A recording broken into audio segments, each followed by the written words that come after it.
Good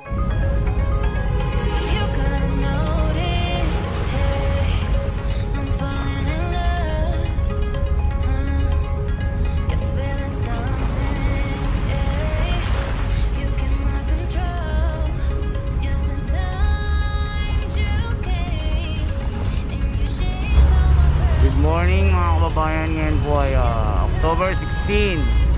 So maaraw ngayon at wala tayong bagyo, walang ulan, maliwalas ang panahon. At mapapansin nyo talaga low tide. At yung yacht club before, ipapakita ko sa inyo kung anong itsura. Tara, samahan nyo po ako mga kababayan. Saint Manila Bay, I love the new Manila.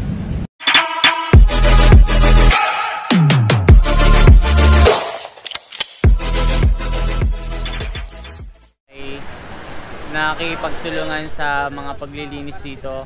Kung makita nyo naman yung outcome mga kababayan, malinis na naman. So laban lang po tayo hanggat sa tuloy-tuloy na paglilinis. Malilinis din ang Manila Bay.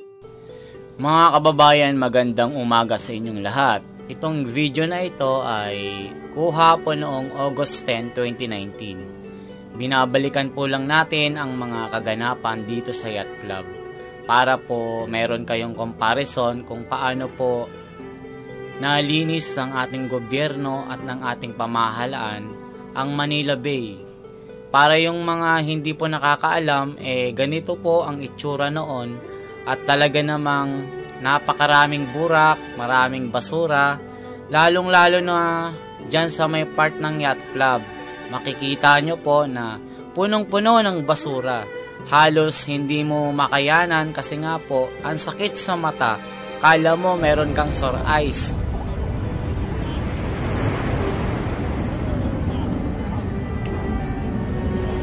Ito na yung tinatawag na island of mga basura mga kababayan. Isla ng basura na ito. Makikita nyo dito. Kaya samahan nyo po ako mga kababayan para alam natin yung ating mga napapanood at kung saan tayo nang gagaling at kung saan tayo nang uhugot, para ipamuka sa mga kontra na ganito na kalayo yung nagawa ng ating gobyerno. Kaya tara po mga kababayan, bumalik tayo sa taon ng 2019, August 10. Kaya tayo sama-sama lang para suportahan ang ating pamahalaan na talagang may ginagawa at talagang ibinabalik sa atin yung mga tax na kinukuha sa atin. Kaya maraming salamat po. Tara, samahan niyo na po ako mga kababayan. Let's go!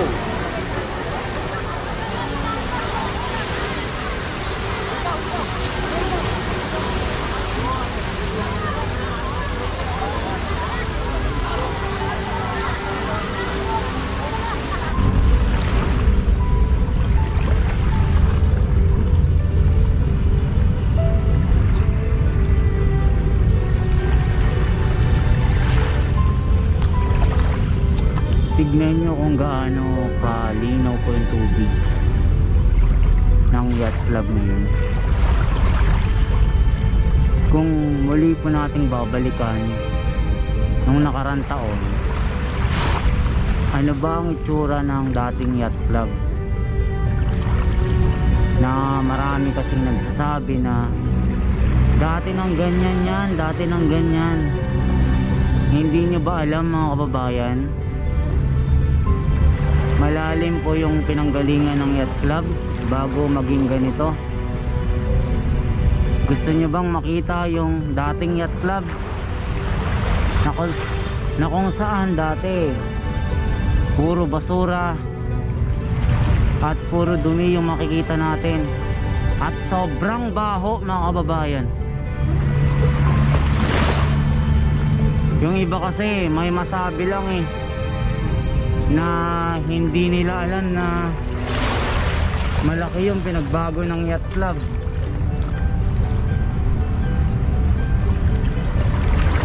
Nung last na vlog ko dito last year, kung hindi ako nagkakamali, August 10, 2019. Isang taon na mga kababayan. Babalik po tayo sa 2019 para makita nyo kung ano po yung itsura ng lugar, para ipamukha natin sa mga kontra, sa mga ayaw ng pagbabago, yung lugar kung saan nang galing. Saan ba yung pinanghuhugutan ng yacht club? Saan ba ito nang galing? Yung karumal-dumal na pinanggalingan mga kababayan, yung lugar na kinalimutan, yung lugar na hinamak na mga turista, na mga banyaga, yung ating bayan, dahil sa sobrang dumi. Bakit daw ganito yung tubig ng Manila Bay? Napakabaho. Para daw mga bahay ng daga, mga hayop na parang mga baboy. Yung Manila Bay dyan, you know that Manila Bay, I don't like it. It's very dirty. I don't like, it's like a piggery. It's like a piggery. It's like you have the livestock, the cows, the carabao. It's like that. Manila Bay is like a bunch of shit, mga ganon. Ganon yung mga sinasabi ng mga foreigner noon. Ganon yung mga sinasabi ng mga foreigner na nagpupunta dito. Pero ngayon mga kababayan, to all my friends all over the world, I would like to tell you that Manila Bay today is the very best thing that we have now today.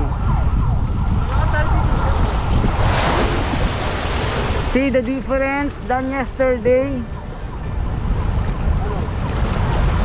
This is Manila Bay today. If you don't believe me, I don't care. Just show the real time, the reality of the Manila Bay. So lahat ng mga kontrabida dyan, bahala kayo sa mga buhay nyo. Basta ito ngayon yung Manila Bay. So sabi ko noon mga kababayan, habang naglalakad ako dito, meron akong pinapangarap kailan kaya yung panahon na malilinis ito. Dito mismo sa ating tinatayuan ko, puro basura ito. Mula dito, ipapakita ko, puro basura noon. Pero ngayon tignan nyo, pasalamat tayo sa gobyerno natin ngayon dahil nililinis nila ito. At salamat sa MMDA DPS Mandaragat dahil sa kanilang ginagawa, sa kanilang effort. O etong yacht club mga kababayan, dito ako noon, dito ako nangarap noon. Dito ko sinasabi na malayo pa yung lalakbayin natin para malinis, lalong lalo na itong tinuturo ko sa inyo na yacht club. Ayan, dati naglulutangan yung mga basura na parang mga bangka. Wala na siya mga kababayan. Tignan nyo dito, malinis na malinis. Dito malinis din. Wala kayong makikita mga naglulutangan na mga basura ngayon. Dati talaga mga kababayan, grabe, hindi ka makakatagal ng 1 minuto dahil sa sobrang baho. Pero ngayon sinasabi ko sa inyo, gusto nyo nang tumira dito para magpalipas ng araw, magpawala ng stress. O dito napakalinaw oh. Dito ako nangangarap noon. Dito ako nangarap na sana isang araw mawala yung mga basura na ikinalat ng tao. O tingnan nyo ngayon. Ngayon ay 2020. October 16 ng taong kasalukuyan. Yung aking pangarap na pangarap nyo natupad. Sasabihin ng iba walang nangyari sa rehabilitation. Alam nyo kayo na ayaw ng pagbabago, kayo yung mga walang kabusugan, walang alamin laging walang kabusugan sa buhay. Gusto nila laging ganito, ganyan, laging reklamo sa gobyerno. Gusto nila yung gusto nila. Paano naman yung gusto natin mga kababayan? Tulad ng ganito, malinis na tubig, malinis na Manila Bay. Sasabihin nila ayaw namin yan, wag kami. Gusto nyo ito. Kahapon nakita ko lang kayo pa yung nauunang naliligo dito. O tingnan nyo, malinis ngayon. Unlike dati, napakabantot dito. At ang kagandahan mga kababayan, yung mga tao sumusunod na. Yung mga tao dito sumusunod na, hindi na sila nagkakalat mga kababayan. Talagang na-impluwensyahan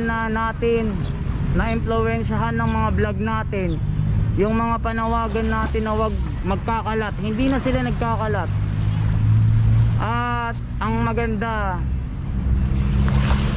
yung effort na ginagawa ng ating pamahalaan, yun po yung maganda dito. Kasi kung wala sila mga kababayan, hindi magiging ganito ang Manila Bay, ganito kalinis na umaalon yung dagat na walang kasamang basura.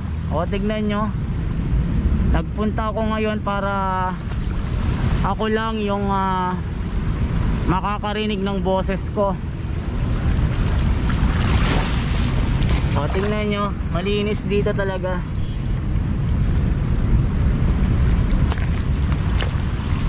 Makikita nyo yung before nito mga kababayan, yung karumal-dumal na mga tanawin dito.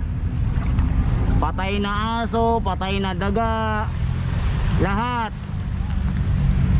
ng mga ayaw mong makita nandito noon. Ngayon talaga. O tignan nyo dito,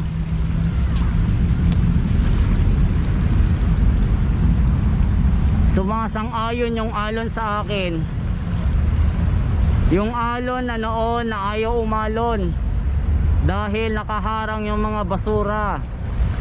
Yung mga basura na parang mga kontrabida na laging nakakontra sa mga plano ng gobyerno para sa pag-unlad ng bayan.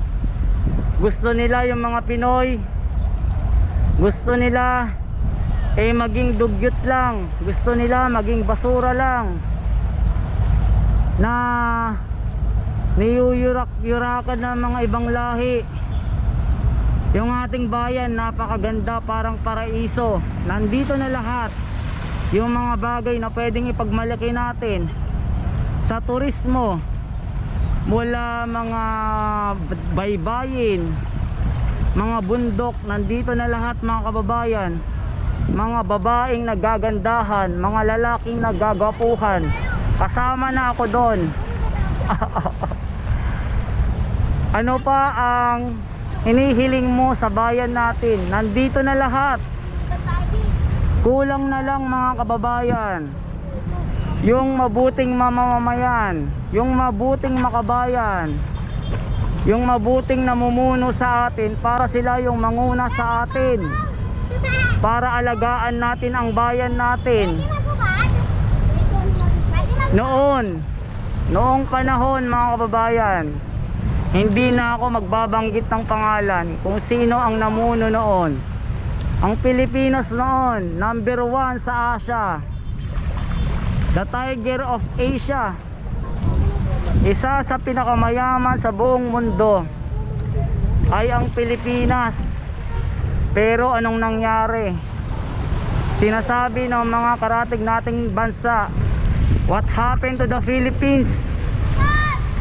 before the Philippines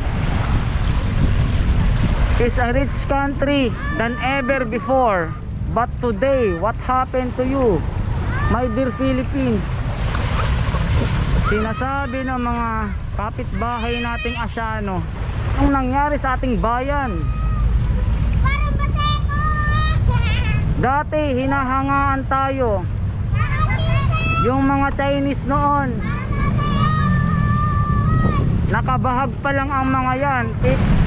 Ang mga Pinoy noon nakakurbata na. Sa panahon ni Dr. Jose Rizal, laging ang sasakyan VIP. Actually, assumable na yung sa may right hand. According to sinabi kay Chief Justice daw. Assumable na? Oo, kasi bumisita dyan. 49% na lang yung ano. Oo. Yung coliform. level ng coliform. Sabihin nakatulong yung Dolomite. Oo, baga.